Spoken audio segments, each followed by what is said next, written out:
আমার কেন জানি খুব ভয় ভয় লাগছে। কিসের ভয়? জানি না কিসের ভয়। আমি কি আপনার হাতটা একটু ধরে বসে থাকতে পারবো? বুড়ি বয়সে খুকি সাজার চেষ্টা। যতই অভিনয় করুক না কেন লাভ নেই তো, তোমার কাছে তো ঠিকই ধরা পড়ে গেল। তুই এরকম বাঁকা বাঁকা করে কথা বলছিস কেন? না না বাবা, ফেলে দেবে কেন? টাকা দিয়ে কিনেছো না। তাহলে কি করবো? খেয়ে ফেলো। তাহলে তুই একটু খেয়ে দেখ তো কেমন লাগে। কি ব্যাপার, কিছু কি হয়েছে? এমন কিছু কি হয়েছে? মা সিএনজি অ্যাক্সিডেন্ট করে এখন হাসপাতালে, অক্সিজেন দেয়া হচ্ছে। বাবা আমাকে এই খবরটা দিতে পারছে না বলে কফি খাওয়াতে নিয়ে এসেছে। বাবা টেলিফোনে আবার কার সাথে কথা বলছে? বাবাকে অনেক টেন্স দেখাচ্ছে কেন? ঘটনা কি?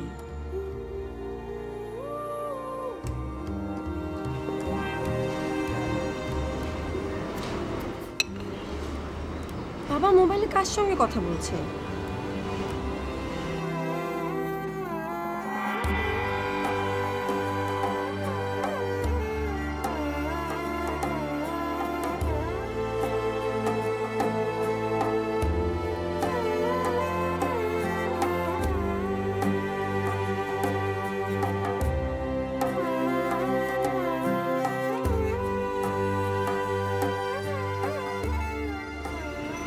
বকুল, কফিটা কেমন? না খেতে ভালো লাগছে না? না ভালো তো।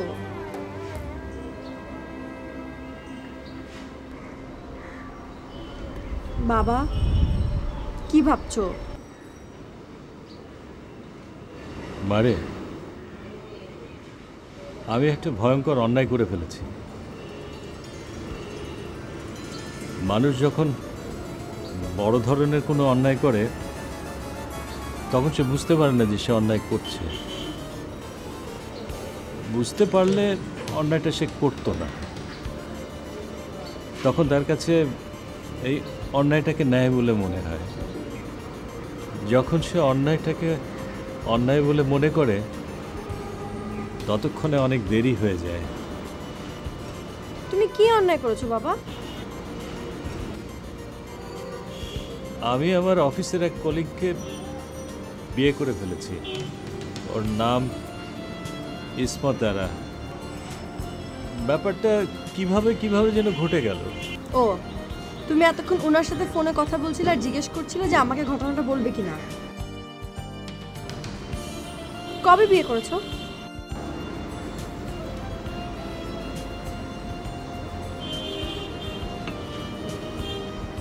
প্রায় 3 মাসের মতো হয়েছে। তোর মাকে এখনো বলিনি। কিভাবে বলবো তাও বুঝতে পারছি না। তোকেই প্রথম বললাম।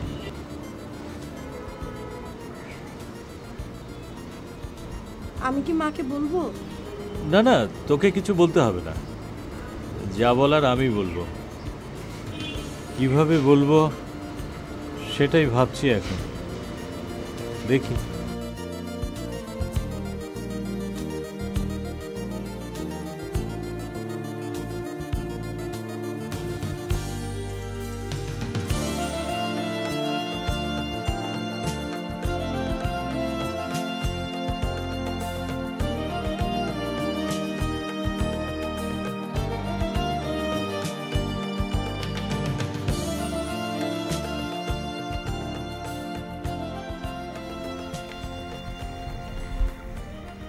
বাবার বিয়েটা আমি খুব স্বাভাবিকভাবেই নিয়েছিলাম। বাবা ভেবেছে বাবা যা বলেছে তা আমি বুঝতে পারিনি। না বোঝারই কথা। তখন আমার বয়স খুব কম, জাস্ট ক্লাস 9-এ পড়ি। কি যে তুমি একটা কাণ্ড করো না। গন্ধ নেই, রং নেই, কতগুলো ফুল নিয়ে এসে উপস্থিত। বাড়িঘর জঞ্জালে ভরিয়ে ফেলছো। কি করবো কি এগুলো দিয়ে আমি? না মানে রাখতে চাইলেও সাজাবো কোথায়? কোনো ফ্লাওয়ার ভাস আছে? বালতিতে রাখবো? বাড়িতে ফেরার পথে বাবা কি মনে করে যেন 10 টাকা দিয়ে এক গাদা সাধারণ ফুল কিনলো। গোলাপ বা গ্ল্যাডিওলাসের মতো দামি ফুল না, সস্তা ধরনের ফুল। টোকাইরা নিজেদের খেলার জন্য গাছ থেকে পেড়ে আনে। কেউ সেই ফুল কিনতে চাইলে তারা যেমন অবাক হয় তেমন হয় আনন্দিত। 2টো ফুল চাইলে 10টা দিয়ে দেয়। বাবা সেই ফুল নিয়ে বাড়িতে এলে খুশিতে মা যে কি করলো। মা সেই জঞ্জাল গভীর আনন্দের সঙ্গে একটা বোতলে সাজিয়ে রাখলো। একটু পরপর দেখতে লাগলো। খুব খুশি হয়েছিল মা।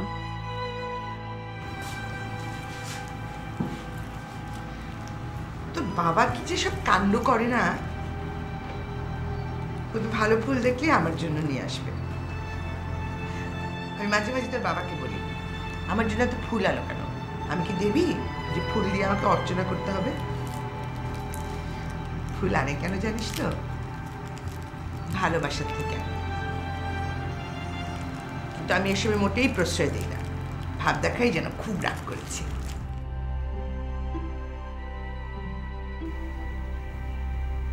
মা খুব খুশি হয়েছিল। মা তখনও পর্যন্ত কল্পনাও করতে পারেনি যে মার জীবনে কত বড় একটা ধস নেমে এসেছে।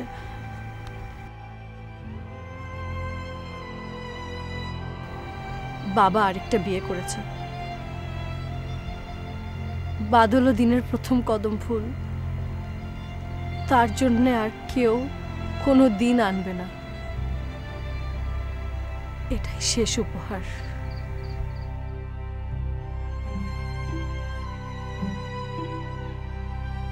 মা ব্যাপারটা জানতে পারে আমি জানার 2 মাস পর। এই 2 মাসে মাকে কিছুই বলিনি, বাবার সাথেও কোনো কথা বলিনি।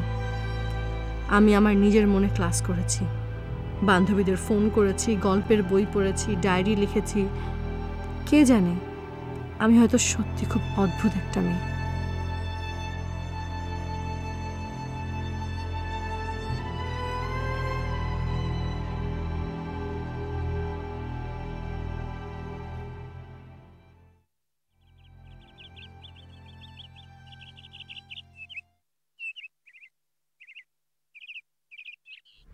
শোনো, মানিক ভাইয়ের সিনেমা করতেছি আমি। 3টা নায়িকা, 3টা নায়িকার ভিতরে তুমি একটা, 2টা কনফার্ম হয়ে গেছে। ঠিক আছে? আর তুমি টাকা গেলে নিয়ে যাবো আমি। নাচ জানো? জি ভাইয়া জানি। ফাইট? কেন ভাইয়া, এটা কি অ্যাকশন ছবি? অ্যাকশন ছবি না হলে তোমার জিজ্ঞেসি ফাইট জানো কি না? ফাইট শিখালেও। আর এই ছবিটা দেখছে নারীরা অনেক প্রতিবাদ করে, মনে করে এই যে রাস্তাঘাট ডিস্টার্ব করে, অ্যাসিড মারে, তারপর যৌতুকের লেগে ঝামেলা করে, একরে যা পুরা পঙ্খিরাদের মতো উইরা উইরা মনে কর মারে আর কি। ঠিক আছে? ভাইয়া ছবির নামটা কি? কাউয়াটাকে ঠাস। কাউয়াটাকে ঠাস, এটা কোনো নাম হলো? ওই অ্যাকশন ছবি উইরা উইরা মারে যে, এর লেগে মনে কর খালি ঠাস ঠাস এরকম আর কি। ঠিক আছে? জাহাঙ্গীর, ও কি উড়ে উড়ে ঠাস? না, ওই মানিক ভাই সিনেমার কথা বলতেছিলাম, গল্পটা ভাই। মানে কি নাম ছবির? ওই যে কাউয়াটাকে ঠাস। কাউড়াকে ঠাস। জি ভাই। মানিকের সাথে গত 10 দিনে তোমার কথা হয়েছে? না, ওই যে আপনারা কইলাম। এই তুমি যাও। তুমি যাবা? এমনি একটা কথা বলি, শোনো। এই লাইনে কতদিন তুমি? হয়েছে ভাই 10-12 বছর হয়েছে।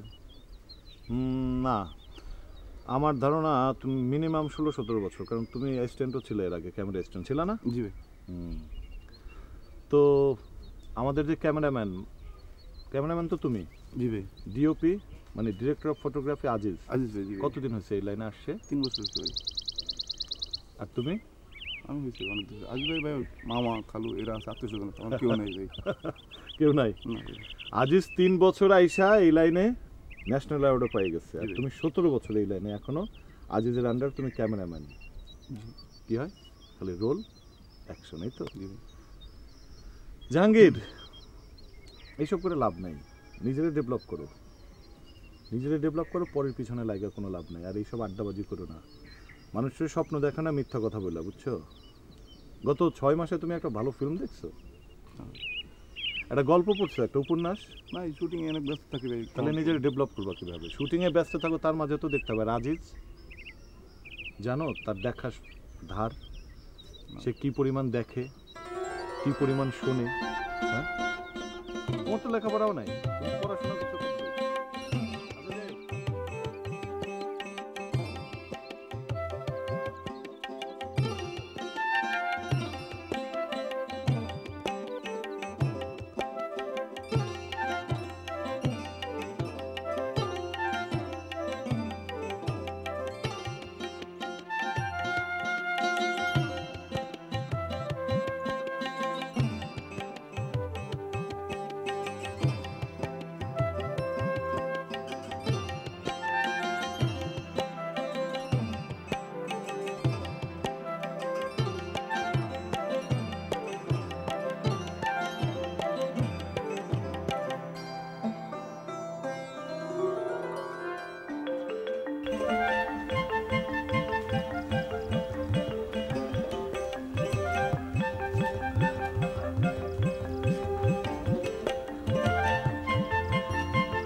তোর ঘুম পেয়েছে? না মা, ভাঙিনি, এখনো ঘুমোচ্ছি। ঘুমোতে ঘুমোতে বাইরে এসে এখন তোমার সাথে কথা বলছি। সব সময় বাঁকা করে কথা বলিস কেন? সোজা করে কথা বললে কি হয়? ভালো হয়। তাহলে বলিস না কেন? মানুষ হচ্ছে অভ্যাসের দাস, অভ্যাস খারাপ হয়ে গেছে। একটা চট দেব। কয়টা বাজে জানিস? 10টা বাজে। তাই নাকি? হ্যাঁ, আজকে সকালে নাস্তায় তেহারি ছিল, তেহারি। সবাই তো দেখে 2-3 প্লেট করে খেয়ে ফেলছে। আমি তাড়াতাড়ি তোরটা লুকিয়ে রেখে দিয়েছি। যাই গরম করে দিতে বলি। হ্যাঁ মা, তোমাকে এত খুশি দেখাচ্ছে কেন? কোথায় খুশি?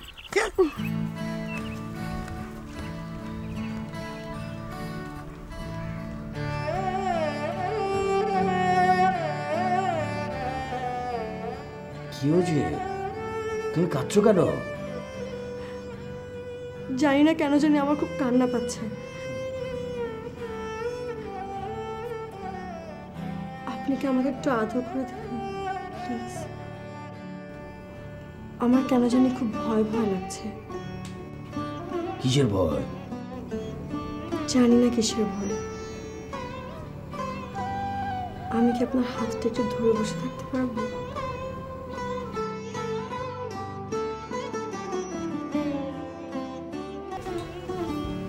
নজরুল কই?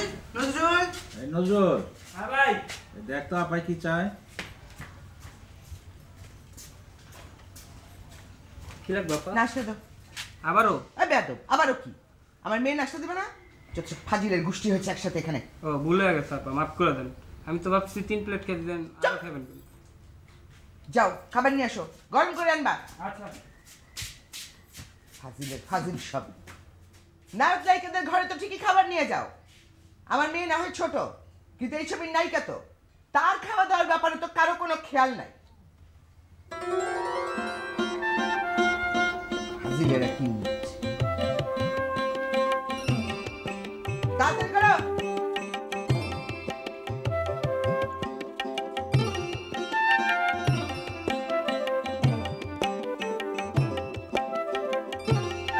তাকাও এদিকে দেখে, চমৎকার।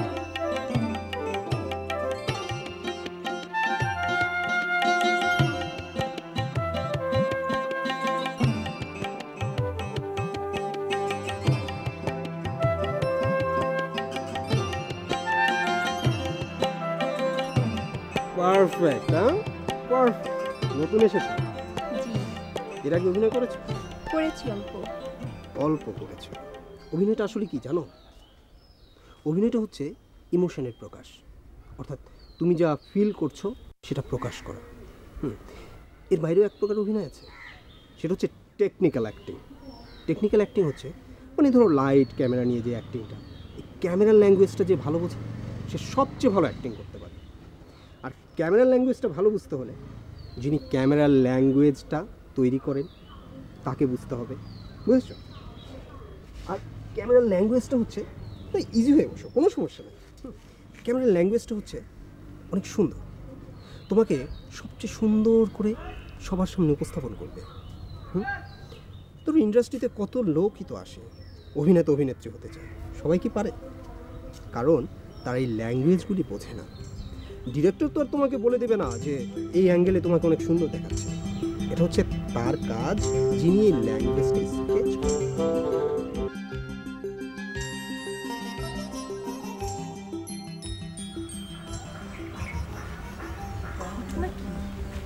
তুমি দেখছি আমার সঙ্গে কথা বলতে আসছে।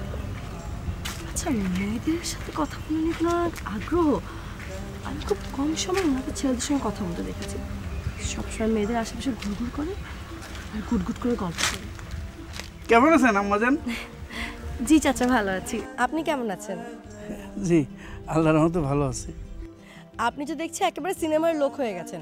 শুটিং ইউনিটের সঙ্গে কাঁঠালের আঠার মতন লেগেই আছেন। সবই কপাল আম্মা। ডিরেক্টর সাহেব আমাকে 2000 টাকা বেতনে চাকরি দিয়েছেন, সেটাই আমার জন্য যথেষ্ট। ওই যে চণ্ডীপুর স্কুলে ছিলাম না, ওখানে বেতন ছিল 1600 টাকা।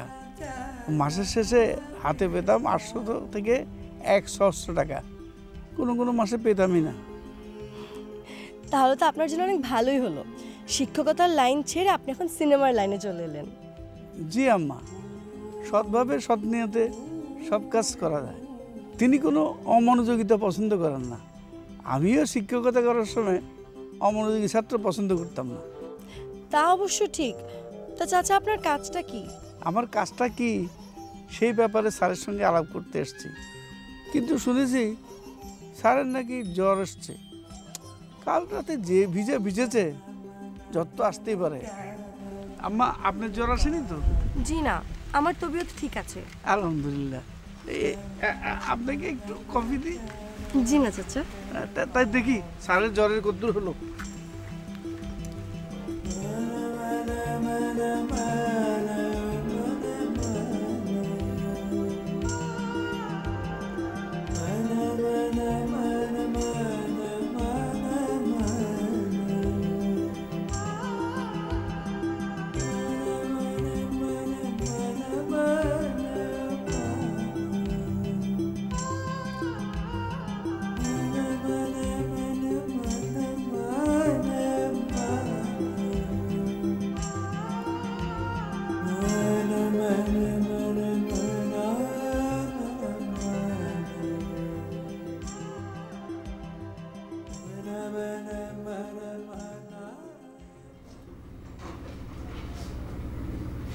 সাত সকালে আমার মুখ দেখলে কি তোমার দিনটা খুব বেশি খারাপ যাবে?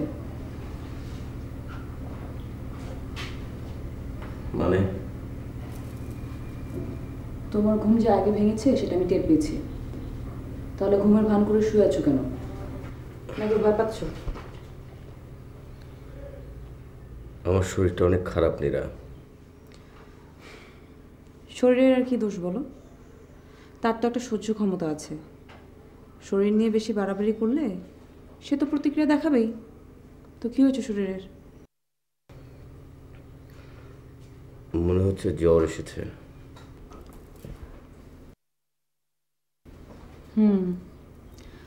জ্বর তো আছে, বেশ ভালোই জ্বর। ঠিক আছে, শুয়ে থাকো। আমি সৌরভকে বলি ডক্টরের ব্যবস্থা করতে।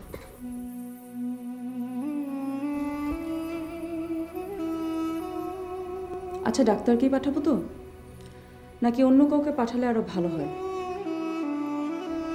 তোমার কপালে হাত বুলিয়ে দিবে আর তাতেই তুমি সুস্থ হয়ে যাবে।